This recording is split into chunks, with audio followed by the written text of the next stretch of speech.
Halo teman-teman, kembali berjumpa dengan saya Asep. Pada kesempatan ini saya akan mencoba menanggapi orang-orang yang kadang suka bertanya, robot ini gimana? Robot itu gimana? Aman nggak? Money game bukan? Kira-kira scam nggak ya? Nah, semacam itu ya. Dan ada merek-merek robot yang disebutkan. Oke, terus terang ya, untuk bisa menjawab pertanyaan semacam itu, tentunya saya perlu mempelajarinya terlebih dahulu. Hal-hal terkait dengan merek robot tersebut. Untuk mempelajarinya tentunya butuh bahan ya, seperti marketing plan atau sistem bisnisnya. Jadi kalau teman-teman menanyakan tentang robot tertentu, ya coba kirim saja marketing plan atau sistem bisnisnya kepada saya. Mudah-mudahan saya bisa membahasnya. Tapi sebetulnya ada cara yang lebih mudah untuk menjawab pertanyaan itu. Lihat saja ke web bapepti.co.id. Nah ini ya, Bapepti, Badan Pengawas Perdagangan Berjangka Komoditi, sebagai bagian dari Kementerian Perdagangan, sering merilis daftar situs web atau entitas ilegal di Indonesia. Misalnya ini ya, tanggal 2 Februari 2022, Kemendag blokir 1222 situs web perdagangan berjangka komoditi ilegal. Lihat aja di daftar tersebut, kalau merek robot yang Anda tanyakan ada di situ, berarti robot tersebut ilegal, jadi tidak aman. Kita klik ya. Nah ini bisa diunduh. Saya sudah mengunduh siaran pers yang ini dan juga beberapa siaran pers sebelumnya. Nah ini siaran pers Biro Hubungan Masyarakat ya, Kementerian Perdagangan Republik Indonesia, yang dikeluarkan tanggal 2 Februari 2022. Kemendag blokir 1222 situs web perdagangan berjangka komoditi ilegal. Kementerian Perdagangan tentu tidak sembarangan dalam membuat daftar ini ya. Sudah tentu telah melakukan penelitian dan penyelidikan sebelumnya. Kita lihat dalam pengantar ini ada beberapa merek yang disebut ya. Dari ribuan website tersebut terdapat 92 domain opsi biner. Ini di luar pembahasan kita ya. Bapepti juga memblokir 336 robot trading seperti Net89 atau SmartX, Auto Trade Gold, Viral Blast, Raybot Look, DNA Pro, EA50, Sparta, Fin888, FSP Academy Pro, serta perusahaan lain yang sejenis. Nah, di sini sudah ada beberapa merek yang sering ditanyakan ya. Net89 atau SmartX dari PT SMI yang sekarang sedang tidak beroperasi, itu sudah sejak awal masuk dalam entitas ilegal versi Bapepti dari bulan Mei 2021 ya.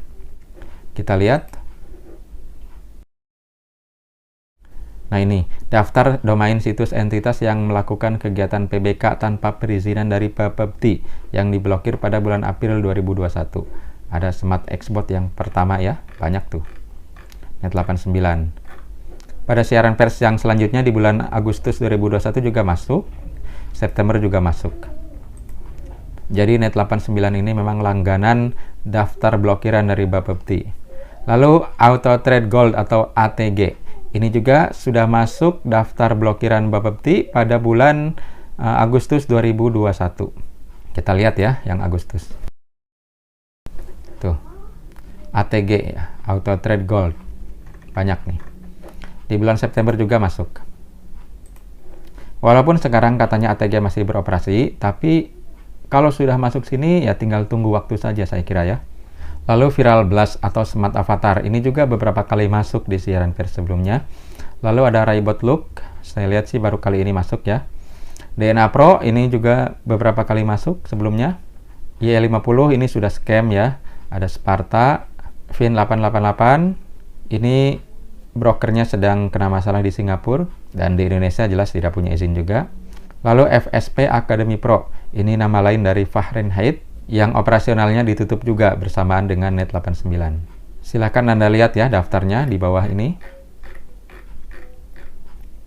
Nah dulu beberapa petinggi robot trading itu suka berkilah bahwa oh itu bukan kami, tapi itu oknum yang mengatasnamakan kami. Sebenarnya mudah dilihat apakah itu adalah oknum yang menyalahgunakan merek atau memang member dari robot tersebut. Dalam hal ini Bapepti juga tahu ya.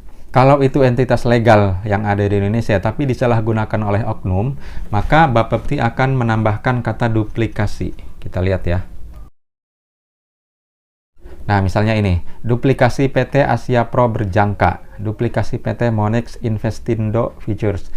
PT Asia Pro berjangka itu legal di Indonesia, tapi ada yang menyalahgunakan, maka disebutnya duplikasi. Tapi kalau yang tidak ada istilah duplikasi, berarti memang dianya sendiri sudah ilegal.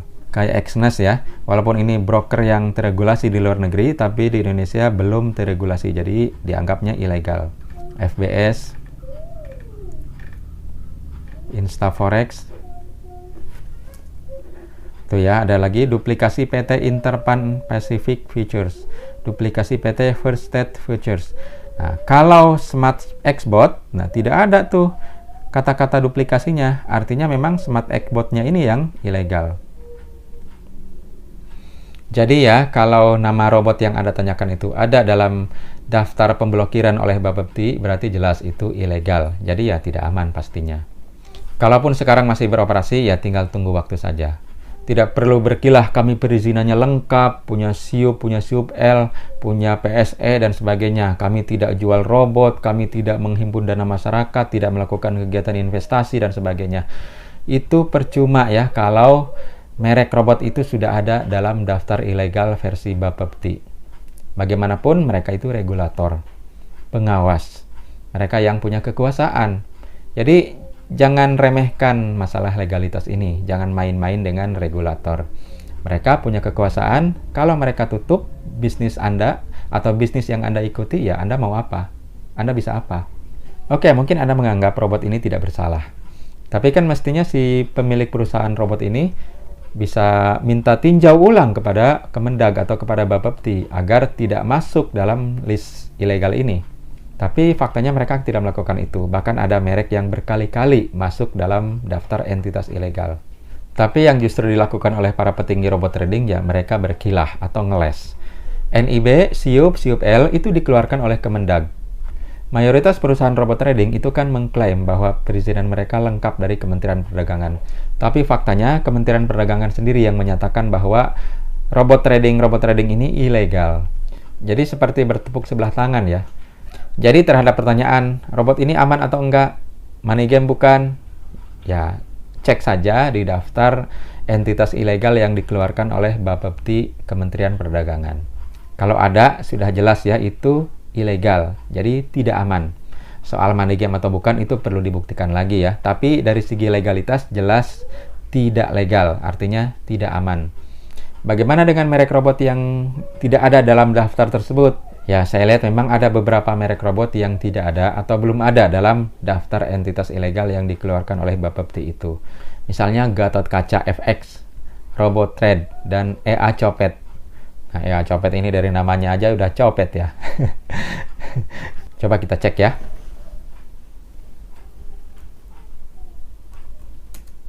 Tuh, Gatot Kaca tidak ada ya. Robot Trade tidak ada juga. EA Copet tidak ada ya. Tuh. Yang lainnya silahkan apalagi ya. Cek saja di sini. Nah, bagaimana dengan nama-nama robot yang tidak ada di daftar tersebut? Ya, sebetulnya kan kalau ciri-cirinya sama dengan daftar robot yang ada dalam daftar ilegal, ya berarti sebetulnya itu juga sama, ilegal juga gitu. Cuma masih beruntung belum masuk daftar entitas ilegal dari Bapepti. Apa cirinya? Yang paling menonjol cirinya adalah kalau mereka minta uang Anda, deposit ya dari Anda, di luar harga robot, itu sudah jelas ilegal. Titik. Jadi tidak aman.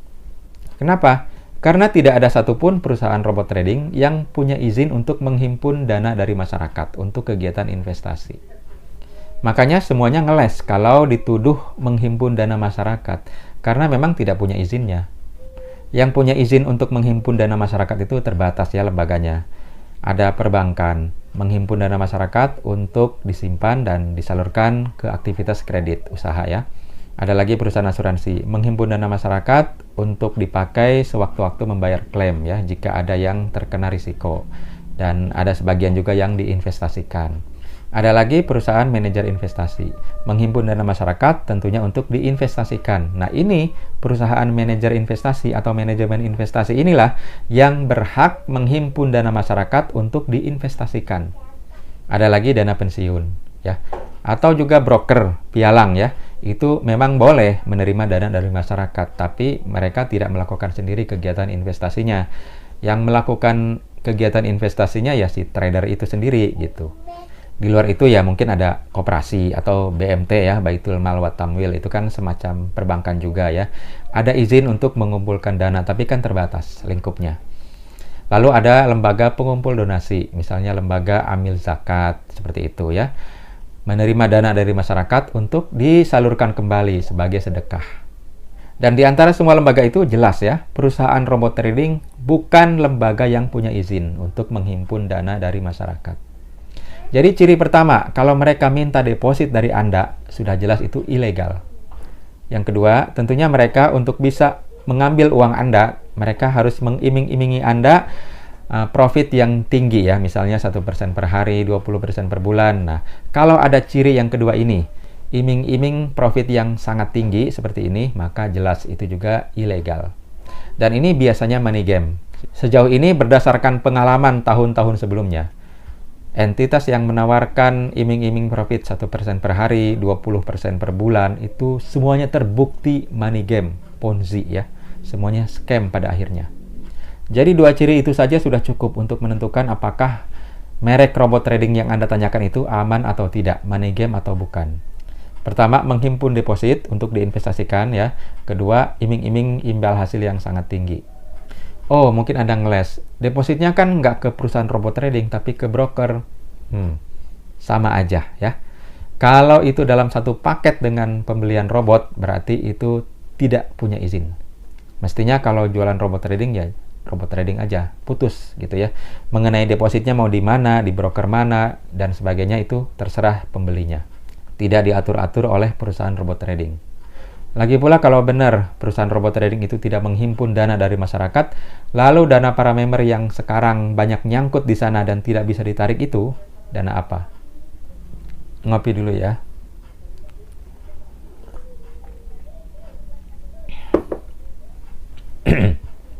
Lalu pertanyaan lain yang sering ditanyakan juga, robot-robot trading yang sekarang masuk daftar entitas ilegal ini, mungkinkah suatu saat beroperasi kembali secara legal, secara normal? Menurut saya kecil kemungkinannya. Di video sebelumnya saya menyebutkan dua opsi bagi perusahaan robot trading kalau mau beroperasi kembali secara legal. Pertama, jadilah perusahaan robot trading murni. Yang kedua, jadilah perusahaan manajemen investasi atau manajer investasi. Kita bahas yang kedua dulu ya. Untuk jadi perusahaan manajemen investasi itu izinnya berat sekali ya.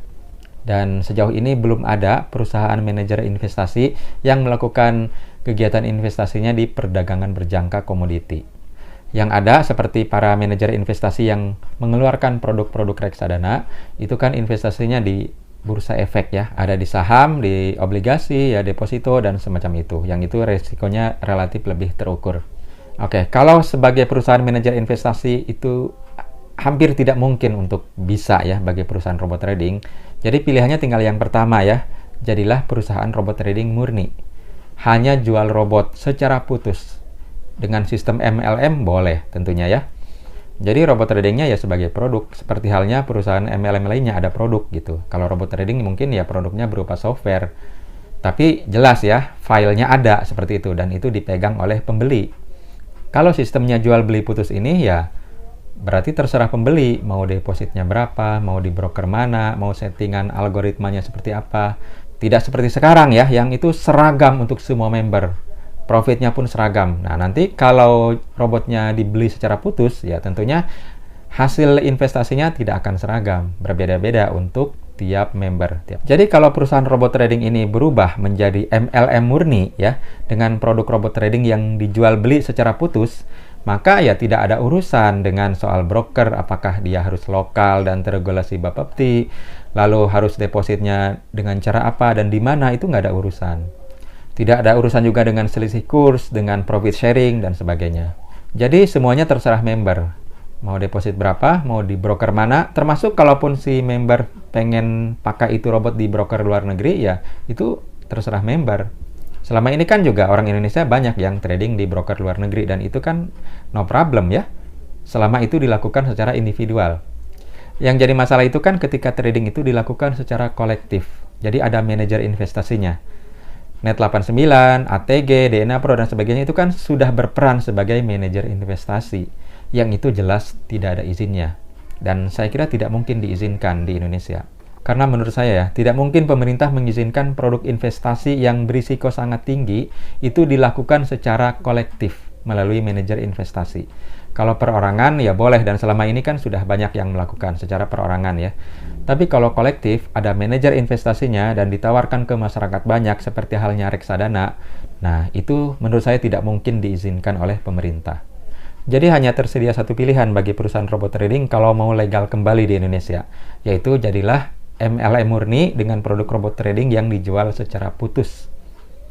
Pertanyaannya kan, apakah masih menarik atau tidak kalau sistemnya seperti itu? Oke, demikian pendapat saya ya. Semoga bermanfaat untuk Anda. Terima kasih telah menonton video ini sampai selesai. Semoga kita semua sehat sejahtera senantiasa. Amin.